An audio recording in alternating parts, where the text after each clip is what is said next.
Rádio Entrevista está no ar. Vamos nessa, conectado com você, sintonizado com o mundo. Para você que liga, se liga todo dia, o dia todo. Tá no ar mais uma edição do nosso Relógio Entrevista.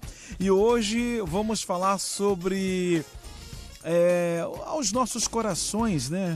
Vamos falar sobre os nossos corações no geral, com a doutora que vai trazer todas as informações.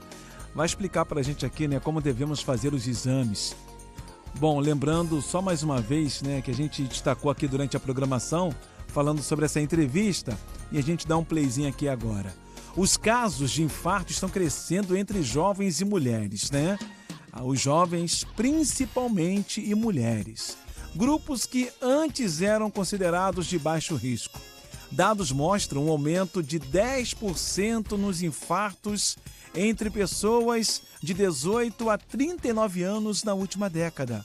E para falar sobre esse assunto, tirarmos todas as dúvidas, eu quero ter o prazer, né, de poder entrevistar a nossa querida doutora Isa Bragança, a qual já vou desejar aqui um bom dia, né, em nome de toda a família Rádio Relógio. Olá, doutora, bom dia. Bom dia, bom dia. Doutora, bom dia aqui mais uma vez em nome de toda a família Rádio Relógio, já trazendo aqui a primeira pergunta. Explica pra gente, por gentileza, esse aumento, doutora, de 10% nos casos de infarto entre jovens de 18 a 39 anos na última década. O que explica, na verdade, esse aumento, né, no caso de infarto entre jovens, nada mais é do que uma combinação de mudanças drásticas, né, no estilo de vida desses adolescentes, fazendo com que surjam precocemente tais doenças, não só o infarto, mas outras doenças também. Temos que ficar de olhos bem abertos e procurar sempre o médico, né, doutora? Não tenha dúvida. Agora, doutora, por que grupos, né, antes considerados de baixo risco, estão agora entrando nas estatísticas, né, de eventos cardiovasculares?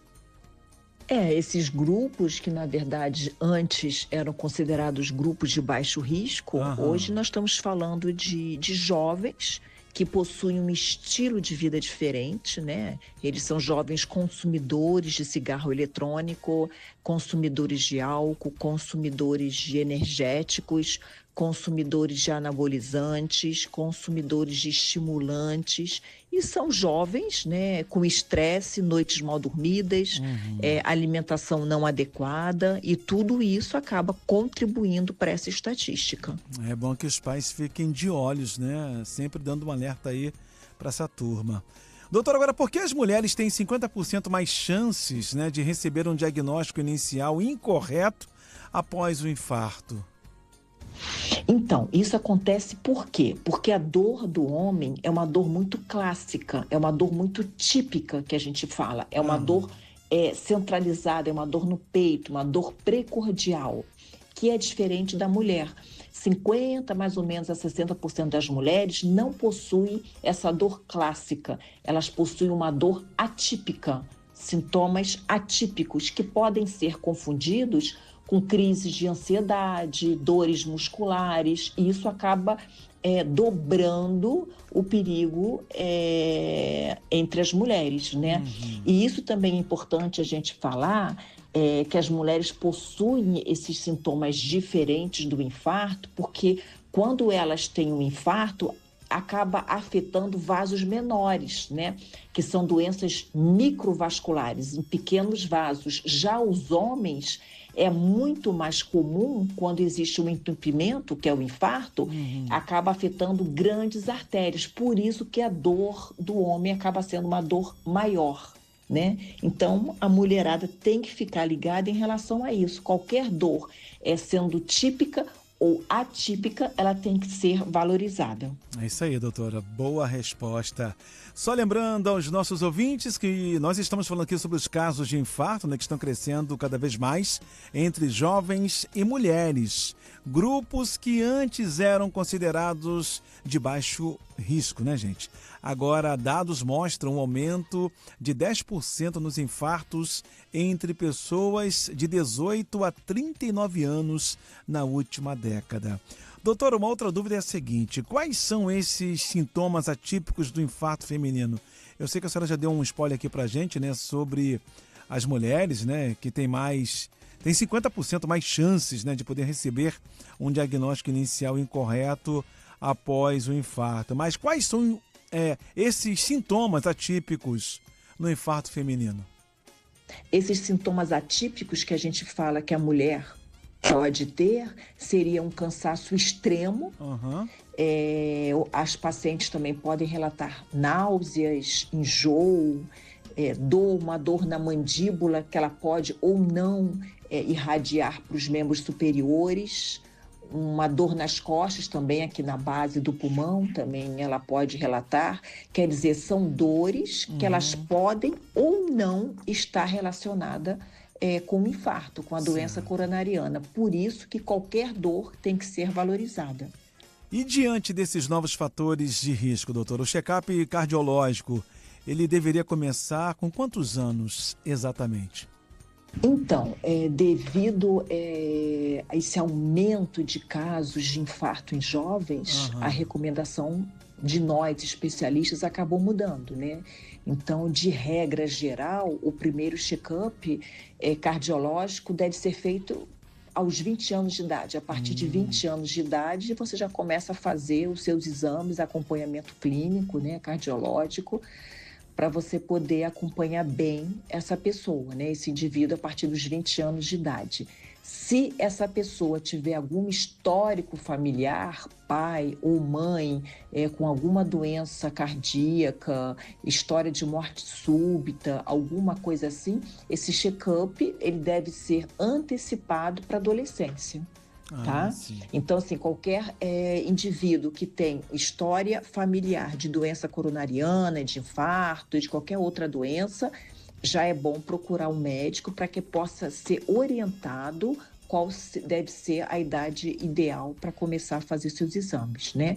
E aqueles indivíduos que são praticantes de atividade física, né, ou que pretendem fazer atividade física, eles devem também fazer uma avaliação independentemente da idade. Certo. Tá aí o recado para você, mamãe e papai, que está acompanhando aqui a programação da nossa querida Rádio Relógio.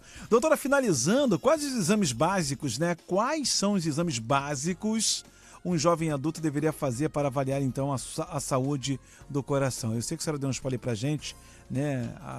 Para poder procurar sempre fazer um exame. Aliás, o jovem, né, que de repente tem um pai, uma mãe, né, que tem esse tipo de problema, e a família Rádio Relógio aqui quer saber, né, para poder avaliar a saúde do coração, o jovem adulto deveria fazer, né, para poder avaliar. Quais são os exames básicos?